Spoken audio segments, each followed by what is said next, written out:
हर तरह की specialise regiment बनी हुई है, चाहे वो Sikh regiment, grenadier, Rajputana, Kumaon, Garhwal, Mahar regiment, Naga regiment, एकदम खतरनाक। अब नागा रेजिमेंट जंगल के लिए, बिहार रेजिमेंट को मैदानी भाग बाढ़ वाले एरिया में दे दीजिए। बिहार में क्या होता है, छोटा बच्चा होता है ना जो वहाँ पे 4-5 साल का, वो पहले बाद में पैंट पहनना सीखता है, पहले वही सीख लेता है, बाढ़ आएगा हमारे गाँव में तो बचना कैसे। मजा आया, और मैं ये जो मजा है हिंदुस्तान के हर व्यक्ति को देना चाहता हूं। हर साल बिहार में बाढ़ आता है, तो पानी वाले क्षेत्र में इस सब एरिया में तो हम लोगों ने जो रेजिमेंट बनाया ना, अलग अलग एरिया से उठाए फौजियों को, वो ऑटोमेटिक उनके पास नेचुरल वो एबिलिटी है कि वो उस माहौल में ढल सकते हैं। हम लोग के यहाँ का जो नागा रेजिमेंट है, गोरखा रेजिमेंट है, इस तो अपने चाकुए से मार देता है सब। और जो चाइना कहता है कि इन पहाड़ियों पर लड़ नहीं सकते क्योंकि लद्दाख ऊंचा है, वहाँ पे हवाई जहाज भी जाती है तो उसका पावर काम नहीं करता ऑक्सीजन की वजह से, हेलीकॉप्टर नहीं काम कर पाते हैं, आर्मी वहाँ नहीं डिप्लॉय हो पाती है। जिन पर्वतों की ऊंचाई पर चीन की सेना के दम फूलने लगते हैं ना, उसी ऊंचाई पर कुमायूं रेजिमेंट वालों को परवरिश करके बड़ा किया जाता है। उत्तराखंड वाले लोग जो होते हैं, कुमायूं, गढ़वाल, ये वाले, यहाँ तो इतनी ऊंचाई पे ये लोग खेलने चल जाता है, उसका वहां सांस फूल रहा है। इंडिया के लिए एक बैड न्यूज ये है कि चाइना ने अपने जो इस साइड का वो मेन उसका हान चाइना से यहाँ तक उसने बेहतरीन ढंग से बुलेट ट्रेन को जोड़ दिया, और आगे इसको प्लान है, इसको यहाँ तक ले जाएगा, सिंजियान प्रांत तक, वहाँ पर तिब्बत की राजधानी लहासा के पास से, तो ये तो पूरा जोड़ दिया। तो चाइना के पास पैसे हैं बेहतरीन ढंग से, ये भारत के लिए एक ड्रॉबैक है। लेकिन इससे भी ज़्यादा जरूरत उसे जोड़ने के लिए इसलिए पड़ा कि इस पहाड़ी क्षेत्र में उसकी सेना ज़्यादा दिन ड्यूटी नहीं कर पाती है। एक फौजी को महीने से 1.5 महीने में रखिएगा तो उसका हालत खराब हो जाता है, उसको हाइपोक्सिया होने लगता है, अजीब अजीब बीमारी होने लगती है, उसको वापस ले जाना पड़ता है। तो ये वापस आने ले जाने के लिए इसके लिए बुलेट ट्रेन जरूरी है, उसको जरूरत है। जैसे बुलेट ट्रेन के अंदर इस तरह से फैसिलिटी रखा गया, और हम लोग के फौजी जो होते हैं वो वेल ट्रेंड होते हैं, उनको 6 महीना सियाचिन पे छोड़ दीजिए तो उनको कोई दिक्कत नहीं है। अभी देखिए गलवान घाटी वगैरह में कोई दिक्कत नहीं आता है उन लोग को, तो हम लोग को बुलेट ट्रेन की उतनी जरूरत नहीं है। लेकिन हाँ, कनेक्टिविटी ज्यादा जरूरत होनी चाहिए, एटलीस्ट मालगाड़ियों को वहां जाना चाहिए कि ट्रांसपोर्टेशन जो लॉजिस्टिक है वो एट ए टाइम पहुंचाया जा सके। अब इन सबको बुलेट ट्रेन में लेके जाया जा रहा है, देखिए इस तरह से। क्या रो रहा है रे, चुप रे, क्या रो रहा है तुम? अच्छा, गलवान में ड्यूटी नहीं लगेगा। देखिए सब बेचारा रो रहा है, सब बुलेट ट्रेन के अंदर का सीन है, इन सबको लग रहा है गलवान घाटी में ले जाए। चुप, सोच रहा मक्खी घुस जाएगी, मुंह बंद कर। हालांकि भारत यहाँ पे बुलेट ट्रेन में बहुत धीमी काम कर रहा है। गुजरात से जो मुंबई तक, अहमदाबाद से मुंबई के बीच में जो बुलेट ट्रेन था, अब जो शिंजो आबे उस समय प्रधानमंत्री थे वहाँ पे जापान वगैरह के, तो 50 साल के लिए लोन लिया गया था। अभी उसको देखिए 6 साल हो गए हैं इस एग्रीमेंट को साइन हुए, अभी तक महाराष्ट्र से केवल 15% जमीन खरीदी जा चुकी है। हालांकि गुजरात में तो काम भी चालू हो गया, 80% जमीन का एक्वायर हो चुका है। हालांकि महाराष्ट्र में ये पॉलिटिकल उसमें फंस चुका है बुलेट ट्रेन को, हालांकि जल्दी से जल्द लाना चाहिए इस चीज को किया गया। और भारत ने चीन पर जो चीन उधर से अपना फौज बढ़ा रहा है, तो इसको देखते हुए वो भारत सरकार ने बॉर्डर पे चिनूक हेलीकॉप्टर को तैनात कर दिया। ये बहुत ही बेहतरीन डबल रोटर का ये लिफ्ट हेलीकॉप्टर है, इतना खतरनाक है ससुरा कि एक साथ ही 60-70 फौजियों को आराम से वेल इक्विपमेंट ले जाके ड्रॉप कर सकता है। कुछ ससुरा टांग लेता है, जीप टांग ले गए यहाँ पे, टैंक टांग लेता है यहाँ पर, देखिए ससुरा एगो हेलीकॉप्टर टांग लिया। कभी कभी क्या होता है कि दूर एरिया में है, लद्दाख वगैरह में हेलीकॉप्टर बिगड़ गया, अब ससुरा बिगड़ गया तो आएगा कैसे, इंजीनियर उतना दूर जाएगा कैसे, हर चीज तो इंजीनियर चल जाएगा, कोनो सुई लगाना है जाके हेलीकॉप्टर को कि डॉक्टर साहब चल दिए, चल लगा दे रहे हो सुई यहाँ पे। अरे सुई लगाने से नहीं ना ठीक हो जाएगा, लेके आना पड़ेगा वर्कशॉप में। टांग लेता है ससुराई, ऐसा ही नहीं ससुरा हवाई जहाज टांग लेता है। देखिए जो लड़ाकू जहाज होते हैं सब ना, उन सब कोई लगाएगा, रस्सी टांग लेगा। बहुत खतरनाक है चिनूक हेलीकॉप्टर। हालांकि अमेरिका में इसका नाम, अमेरिका ने इसे बनाया है, बोइंग कंपनी। अमेरिका में एक हवा भी चलती है चिनूक हवा, इसे आइस हीटर या हिम भक्षी कहते हैं। ये गर्म हवा होती है, बर्फ को पिघला देती है। ये हम मैप के क्लास और ज्योग्राफी दोनों में पढ़ाए थे। आप आंसर दीजिएगा कमेंट करके कि चिनूक हवा जो होती है वो किस घास के मैदान में चलती है। अब आप बताइए, इसको हम पढ़ा चुके हैं, कौन सी घास के मैदान में।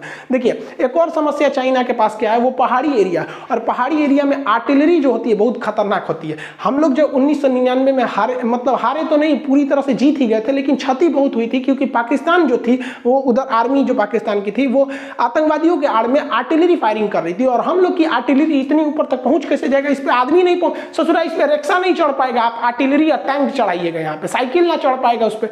तो इसके लिए बनाया गया स्पेशल M777 हैविटजर। ये ससुरा दिखने में बहुत छोटा है, कहीं सेट हो जाता है। देखिए हाइट साइज में तो ठीक ठाक है, कहीं सेट हो जाएगा। अब मारेगा बफोर्स से तगड़ा। सोचिए जिस कारगिल की लड़ाई में, जो कारगिल की लड़ाई जिताया था बफोर्स, वो पहाड़ पे नहीं चढ़ पाता, नीचे ही से माना इस ससुरा चढ़ जाता है और इसको खतरनाक बना देता है चिनूक। चिनूक ससुरा जन्मे करते ही टांग के लेके चल जाता है, अब कहीं पे भी उठा के लेके चल जाएगा। इसलिए ये दोनों का कॉम्बिनेशन बहुत खतरनाक है। जय और वीरू है सब ससुरा, कोई भी गब्बर आएगा नहीं छोड़ेंगे सब ये सब। और इसकी खासियत क्या है, ये बर्फ में भी उतर सकता है। अब आपको भी पता है कि जो हेलीकॉप्टर इतने हैवी चीज़ों को उठा सकता है उसका अपने आप में कितना लोड होगा, और बर्फ में उतारिएगा तो ससुरा खुदे धंस जाता था। तो इसको इंजीनियरों ने क्या किया ना, ये ऐसे उतरा, ये यहाँ पे चक्का के पास ना इसको चप्पल पहना दिया सर, हेलीकॉप्टर को ऐसे हवाई चप्पल पहना दिया सर। चप्पल का एरिया ज़्यादा हो जाता है, देखिए यहाँ पे देख रहे हैं, ये टैंक उठाया, इसके चक्का है दे, इसमें चप्पल पहना दिया है। अब इसमें क्या होगा, एरिया बढ़ जाएगा, सरफेस एरिया, और सरफेस एरिया बढ़ जाएगा तो प्रेशर क्या हो जाता है, कम हो जाता है, बर्फ में नहीं धंसेगा यहाँ पर। अब इस चप्पल नहीं, इसको टेक्निकल नाम में एयरफोर्स वाले कुछ कहते होंगे, हम लोग इसको चप्पलें बोल देते हैं। दूसरी ओर फ्रांस जो है वो लगातार जो रफाल है उसकी पूरी की पूरी खेप पहुंचा रहा है, और इसे अम्बाला एयरबेस पे रखा गया है, नॉर्दर्न एयर कमांड के लिए इसको दिया गया है। और वहाँ पर ये पूरी तरह से लद्दाख के एरिया में फुली इक्विप है, हर तरह से एयर टू एयर रिफिलिंग में भी, ताकि वहाँ पर चाइना को काउंटर किया जा सके। दूसरी ओर जो वहाँ पर जो झील है पेंगसो लेक, उसके अगल बगल में या पहाड़ी एरिया में चीनी छुपे रहते हैं, तो इस छुपने के लिए पोसाइडन P-8I विमान सबसे घातक हो जाता है। ये P-8I भारत के नौसेना के पास है, हालांकि इसे नौसेना से वहां पर भी ट्रांसफर किया गया है। और दूसरा, चीन के बॉर्डर के एकदम सट के जहां पे गलवान घाटी है उसके पास दौलत बेग ओल्डी है। दौलत बेग ओल्डी पर अभी का सबसे खतरनाक जो ट्रांसपोर्ट जहाज है C-17 ग्लोब मास्टर, इसको लैंड करा दिया गया। तो ना लॉजिस्टिक का प्रॉब्लम है, ना ही हमको सर्वेलांस का प्रॉब्लम है, ना ही अटैक का प्रॉब्लम है। और साथ ही अपाची हेलीकॉप्टर बम बरसाने के लिए तो पूरी दुनिया में फेमस है। ऐसा नहीं है कि चाइना के पास हथियार है, लेकिन वो हथियार काम करेगा नहीं करेगा किसी को नहीं पता, क्योंकि वो किसी युद्ध में भाग ही नहीं लिए हैं। चाइना 1962 के बाद कोई युद्ध नहीं लड़ा है, उसके पास अभी कोई, अब जैसे मान के चलिए लड़का भी एग्जाम में खूब पढ़ाई करता है, उसको लगता है कि ससुर हम टॉप पे कर जाएंगे, एग्जाम में ना पता चलता है कि टॉप कोई लोग फेल गई, कट ऑफ से नीचे नंबर है। वही चाइना का हाल है, युद्ध नहीं लड़ाया तो उसके हथियार काम आएंगे नहीं, काम करेंगे युद्ध के माहौल में क्या। देखिए, जब हथियार को बनाया जाता है एक आइडियल कंडीशन में बनाया जाता है, आराम से इंजीनियर बनाते हैं सब अपनी फैक्ट्री वगैरह में, लेबोरेटरी में पहले परीक्षण वगैरह करके। युद्ध में माहौल पूरा अलग होता है। आपका जहाज ये पता चला धुआं में फंस गया, इंजन काम नहीं कर रहा, लद गिर गया यहाँ पे। तो ये जितने जहाज है ये पूरी तरह से अफगानिस्तान युद्ध, लीबिया युद्ध, सीरिया में पूरी तरह से आजमाए जा चुके हैं ये। इसलिए हमारे पास ये जो है ये फायदा होगा कि किसी भी खराब सिचुएशन के लिए, जिस तरह से पिछले साल जो जून में हुआ था गलवान घाटी में, उस तरह से सिचुएशन में निपटने के लिए ये जो ससुर जी हैं, ये इन ससुर जी के लिए दामादों को तैयार रखा गया है, जिसमें मार्कोप्स है, इनके ऊपर बम बारूद कोई असर ही नहीं करता है, गैस छोड़ दीजिए, जहरीला कुछ नहीं होता है। NSG कमांडो है सब यहाँ पर, गरुड़ कमांडो है, ये जहाज से कहीं से भी। तो इन ससुर जी की इज्जत के लिए हमारे पास दामादों की कोई कमी नहीं है। आप बताइए तो आपको सबसे बेहतरीन दामाद इनका कौन सा लग रहा है इसमें से? हमारे हिसाब से तो सबसे अच्छा दामाद इनका यही रहेगा, जर्मन शेफर्ड, हमारी NSG कमांडो का। आपको कौन सा इनका दामाद अच्छा लगा वो बताइए। इस बैल को थोड़ा समझ में नहीं आता है यार, ये 1962 नहीं है, 2021 है बैल कहीं का, एक ना बुझा रहा है यहाँ पर। इसने क्या किया, बॉर्डर पे सबसे खतरनाक जहाज तैनात किया। इस चोट्टा क्या किया, अमेरिका का B-2 जहाज जो है ये स्टील्थ है, रडार में नहीं आता है और स्ट्रेटजिक है, बहुत दूर तक जा सकता है, 7-7 हज़ार किलोमीटर चल जाता है यहाँ पर। अब बॉम्बर है, हजारों टन बम लेके जाता, गिरा देता है ससुरा, बम्बार्डमेंट कर देता है यहाँ पर। इसी का कॉपी करके चाइना ने बना दिया H-20, और ये भी सुपर स्टील्थ बॉम्बर है ससुरा, बहुत भयानक बम गिराएगा, रडार में पकड़े में नहीं आएगा।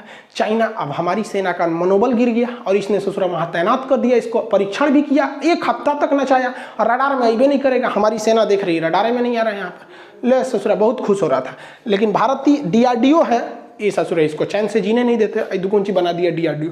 देख रहे हैं, ये लग रहा है कोनो घर का ढलैया होने वाला है, सेंटरिंग ठोकले से ना, ये सेंटरिंग नहीं ठोका है भैया, इसे कहते हैं OTH, over the horizon radar. ये कोनो जहाज को 5000 किलोमीटर दूर से पकड़ लेता है।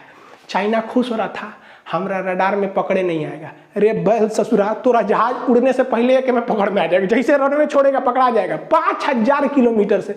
मतलब अगर रूस में जहाज उड़ रहा है ना, तो लद्दाख में पता चल जाएगा ये होराइजन रडार से कि ससुरा रूस में जहाज उड़ रहा है। ससुरा तो चाइना को कौन पूछता है। मजा आया, और मैं ये जो मजा है हिंदुस्तान के हर व्यक्ति को देना चाहता हूं।